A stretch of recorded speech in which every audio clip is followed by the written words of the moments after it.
ඇයි මේ ගොඩක් prompts fail වෙන්නේ? prompt engineering ගැන, context engineering ගැන like a Google search. එතකොට AI එකට guess කරන්න වෙනවා මොකද්ද language එක?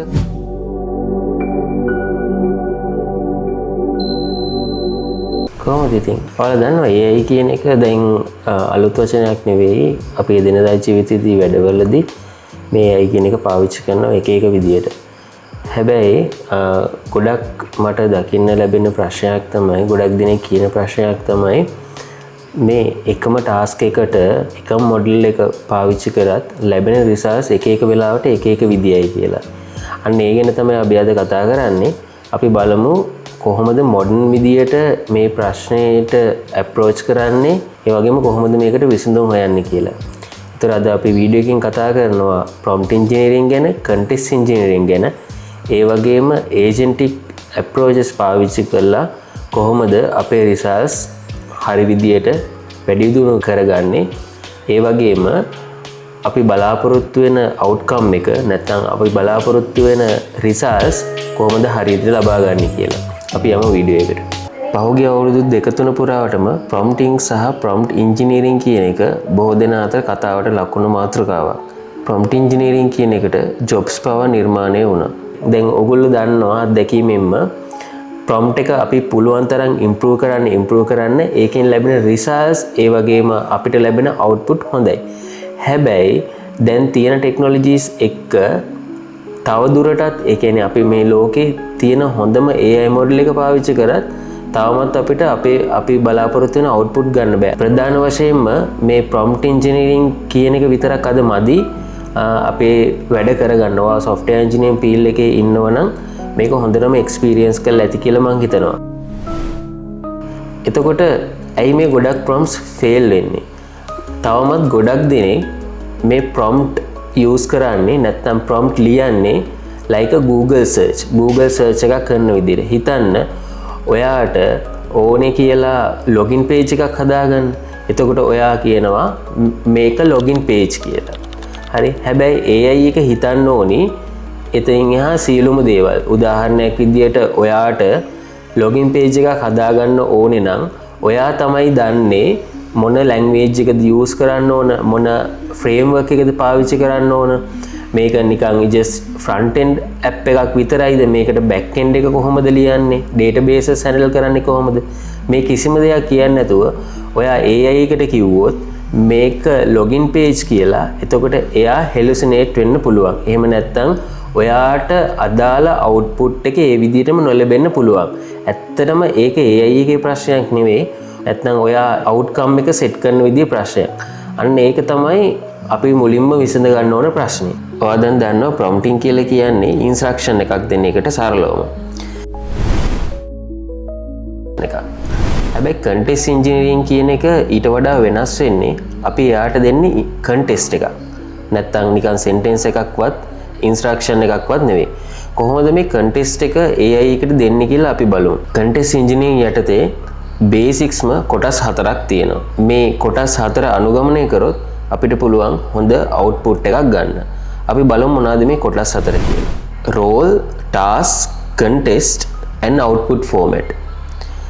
හරි, මම මේක පොඩි උදාහරණයකින් පැහැදිලි කරන්න. මට ඕනේ ෆන්ක්ෂන් එකක් ලියන්න user list එකක් fetch කරගන්න. නැත්නම් user list එක ගන්න. එතකොට role එකක් කියලා කියන එකේ අදහස තමයි හිතන්න ඒ වගේ ෆන්ක්ෂන් එකක් ලියන්න ඔයා මොන වගේ කෙනෙකුටද දෙන්නේ. හිතන්න front end expert කෙනෙකුට වඩා back end expert කෙනෙක් මේකට specialize වෙනවා. back end implementation ගැන idea එකක් තියෙනවා.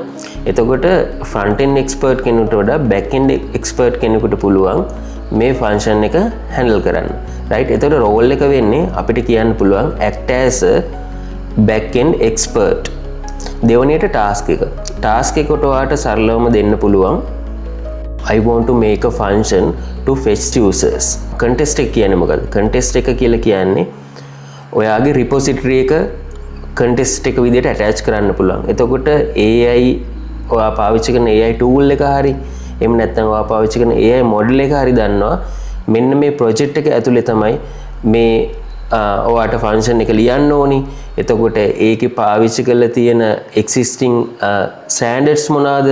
best practices මොනවද කියලා මේ මොඩල් එකට අයිඩියා එකක් ගන්න පුළුවන්. අපිට ඒව ස්පෙસિෆිකලි කියන්න පුළුවන් නම් තවත් හොඳයි. output format එක මේක ඔයාට ඕන list එකක් විදියටද array එකක් විදියට එහෙම නැත්නම් output වෙන්න ඕන file එකක් විදියටද කියන එක මත ඔයාගේ output එක depend වෙනවා. ඒකත් අපිට දෙන්න පුළුවන් නම් AI එකට නැත්නම් මොඩල් එකට මෙන්න මේක තමයි ඔයා බලාපොරොත්තු වෙන output එක කියලා. එතකොට අපේ results අපි හිතපු විදියටම අපිට බලා ගන්න පුළුවන්. මේක තමයි basically context engineering යටතට වැටෙන්නේ. එතකොට ඔයාලට දැන් පැහැදිලි just instruction එකක් එහෙම නැත්නම් just prompt එකක් දෙනවට වඩා මේ context එකක් කරා අපිට හොඳ results output ලබා ගන්න පුළුවන් කියලා. ඉතින් මේ උදාහරණය ගත්තත් අපි bad prompt එක මුලින්ම බලමු. ඔයාලට පේන විදියට make a function to fetch users. එතකොට AI එකට guess කරන්න වෙනවා මොකද්ද language එක, මේකට error handling පාවිච්චි කරන්න ඕනද, return shape එක මොකද්ද, ඔයාගේ existing file එකක් මේකට පාවිච්චි කරන්න ඕනේද කියලා. එතකොට AI එකට මේක ගැන හිතන්න දුන්නොත් එයා hallucinate වෙන්න පුළුවන්. එහෙම නැත්නම් ඔයා බලාපොරොත්තු වෙන output එකම ලැබෙන්නේ නැහැ. හැබැයි අපි good prompt එක පැත්තට ගියොත් අපිට කියන්න පුළුවන් you are a senior TypeScript developer, write a fetch users for our Next.js app. මෙන්න මේ library එක use කරන්න කියලා කියන්න පුළුවන්. error handle කරන්න කියලා කියන්න පුළුවන්. ඒ වගේම users array එකක් විදිහට return කරන්න කියලා කියන්න පුළුවන්.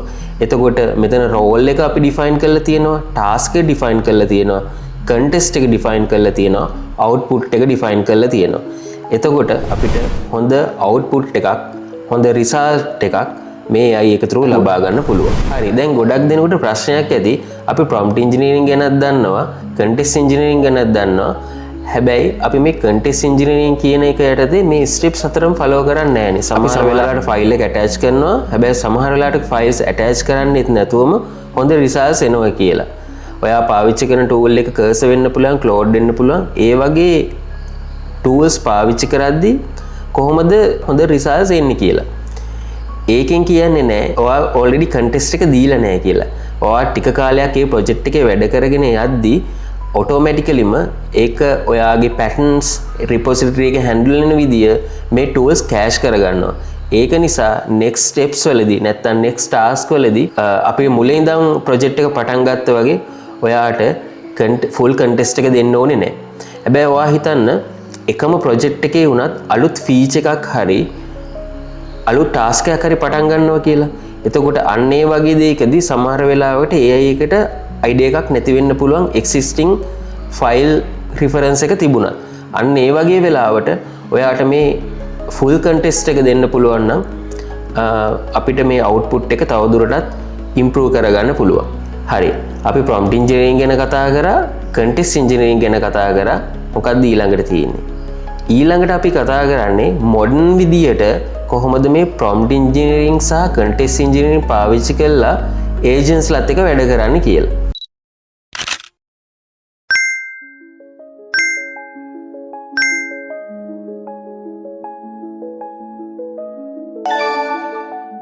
හරි. දැන් අපි බලමු modern විදියට කොහොමද මේ agents ලත් එක වැඩ කරලා codes implementation පහසු කරගන්න කියලා. දැන් agentic approaches, agentic workflows කියන එක මේ දවස්වල ගොඩක් කතා කරන මාතෘකාවක් බවට පත් වෙලා තියෙනවා. ඔයාලා experience කරලත් ඇති මම මේ කියන්න යන දේ. හිතන්න එකම task එක නැත්නම් එක වගේම task එකක් ඔයාලට කීප වතාවක් කරන්න වෙනවා කියලා. හරි. එතකොට ඔයා හිතන්න අපිට හැමතිස්සෙම එකම වගේම prompting නැත්නම් එකම වගේම contest එක AI එකට කියන්න වෙනවා මේ වැඩේ මට කරලා දෙන්න කියලා. හැබැයි ඒක නිකන් ඔයාලට තේරෙනවද repetitive task එකක් කියලා. නැත්නම් අපිට ආයෙත් මේ වැඩේම කරගන්න ඕනේ කියලා. ඉතින් මේක කොහොමද modern විදියට handle කරන්න කියලා අපි බලමු. එතකොට අපි බලමු කොහොමද modern විදියට දැන් code එකක් ලියන්නේ නැත්නම් implementation එකක් කරන්න කියලා. අපි ඔයා හිතන්න ඔයාට ලැබෙනවා feature එකක් නැත්නම් අලුත්ම project එකක් ඔයා හිතන්න ඔයාට ලැබෙනවා feature එකක් implement කරන්න. එහෙම නැත්නම් අලුත් project එකක් පටන් ගන්න. right? එතකොට before starting the implementation පටන් ගන්න කලින් ඔයාට මේක plan කරන්න පුළුවන්. හිතන්න AI එන්න කලින් අපි කොහොමද feature එකක් ඉම්ප්ලිමන්ට් කරන්න ගත්තේ. අපි මුලින්ම හිතුවා මේකේ ෆ්‍රන්ට් එන්ඩ් එක වැඩ කරන්නේ කොහොමද? බැක් එන්ඩ් එක වැඩ කරන්නේ කොහොමද? APIs කොහොමද ලියන්නේ? databases මොනවාද use කරන්නේ? right? SQL ද NoSQL ද ඔය වගේ ගොඩක් දේවල් අපි plan කරා. ඒ විදිහටම අපිට පුළුවන් ඉම්ප්ලිමන්ටේෂන් කරන්න කලින් මේ AIත් එක්ක plan කරන්න. right? ඊට පස්සේ හොඳ proper plan එකක් මේ feature එකට ගැලපෙන හොඳ plan එකක් අපි AIත් එක්කම හදාගන්න පුළුවන්. ඊට පස්සේ අන්නේ හදාගත්ත plan එක අපි set කරනවා goal එකක් විදියට. දැන් මම කතා කරන්න යන්නේ agentic approach එකක් ගැන. ඒ මොකද්ද? ඒ කියන්නේ modern විදියට කොහොමද අපි implementation කරන්නේ කියලා. ඔයාලා හිතන්න එකම task එක නැත්නම් එක වගේම task ඔයාලට කීප වතාවක් කරගන්න උනා කියලා. ඒ වගේ වෙලාවට අර මම කිව්ව විදිහට contest එක ඔයාලට කීප වතාවක්ම දෙන්න වෙනවා. එකම file set එක attach කරන්න වෙනවා. මුලින්ම අපිට පුළුවන් මේක plan කරන්න. AIත් එකත් AIත් use කරලා ගොඩක් අපි පාවිච්චි කරන tools වල cursor වෙන්න පුළුවන්, Claude වෙන්න පුළුවන් මේ planning stage එක තියෙනවා. අපිට පුළුවන් හොඳට මේක plan කරන්න. plan කරලා ඉවර වෙලා අපිට implementation stage එකට යන්න පුළුවන්. මේ implementation stage එකට යද්දී අපි ළඟ තියෙන proper plan එකක්. මේ හැම step එකක්ම mention කරපු proper plan එකක් තියෙනවා. ඒ plan එක තමයි මේ agent follow කරන්නේ.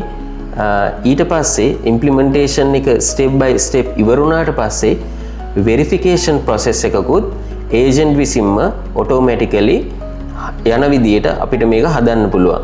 ඉතින් ගොඩක් tools වල දැන් agentsලා හදන්න පුළුවන්, skills හදන්න පුළුවන්. මෙන්න මේ දේවල් පාවිච්චි කරලා අපිට පුළුවන් මේ අපි කරන වැඩේ තව පොඩ්ඩක් automate කරගන්න. agentsලා skills පාවිච්චි කිරීම හරහා අපිට ඕන output එක, අපිට ඕන results ගොඩක් හොඳ විදියට ලබා ගන්න පුළුවන්. ඒ වගේම අපි කාලයත් ගොඩක් ඉතුරු වෙනවා repetitive වැඩවලට යන කාලය අඩු වෙන නිසා. හරි, ඉස්සරහ වීඩියෝ වලදී මම කියලා දෙන්නම් කොහොමද මේ agentic approach එක පාවිච්චි කරලා code කරන්නේ, implementation කරන්නේ කියලා. මම හිතනවා ඕගොල්ලෝ අද මේ සම්බන්ධව ගොඩක් දේවල් ඉගෙන ගත්තේ කියලා. ගොඩක් දේවල් දැනගත්තේ කියලා. එහෙනම් අපි ඉක්මනට අද කතා කරපු දේවල් ගැන සමරි එකක් බලමු. අපි අද කතා කරා මුලින්ම prompting ගැන, prompt engineering ගැන. එතකොට prompt එකක් කියලා කියන්නේ just a sentence නැත්නම් instruction එකක්. ඊට පස්සේ අපි කතා කරා context engineering ගැන. context engineering කියන එක යටදී අපි කතා කරා steps 4කින් කොහොමද අපි හොඳ context එකක් AI එකට දෙන්නේ කියලා.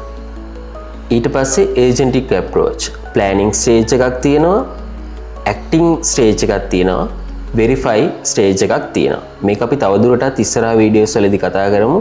එහෙනම් හැමෝටම සුබ දවසක්.